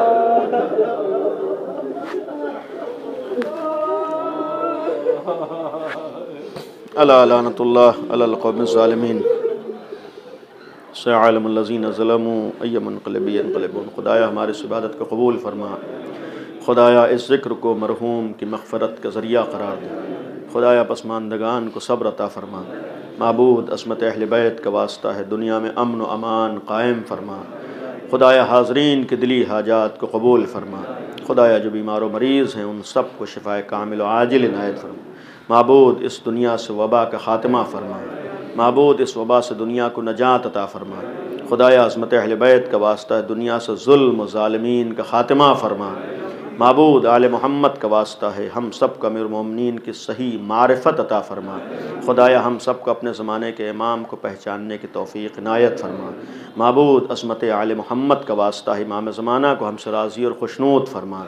खुदाया तेरा वादा है कि जब दुनिया ज़ुल्म जौर से भर जाएगी तो अपनी आखिरी हुज्जत के ज़रिए से इस दुनिया को अदल इंसाफ से भरे कि माबूद उसी हुज्जत का वास्ता है इस दुनिया को अदल इंसाफ से पुर फरमा दे। माबूद अपने वादे को पूरा फरमा। खुदाया हम सब को इस लायक बना कि हम उस इमाम के साथियों में शुमार हो सकें। एक दफ़ा सूरह फातिहा की तिलावत फरमा कर मरहूम शहंशाह आलम साहब की रूह को इसाल फरमा दें। इब्ने काज़िम हुसैन तक़वी साहब। बिस्मिल्लाहिर्रहमानिर्रहीम अल्हम्दुलिल्लाहि रब्बिल आलमीन अर्रहमानिर्रहीम मालिकि यौमिद्दीन इय्याका नअबुदु व इय्याका नस्तईन इहदिनस सिरातल मुस्तक़ीम सिरातल लज़ीना अनअमता अलैहिम गैरिल मग़दूबि अलैहिम वलद्दाल्लीन। बिस्मिल्लाहिर्रहमानिर्रहीम क़ुल हुवल्लाहु अहद अल्लाहुस समद लम यलिद व लम यूलद व लम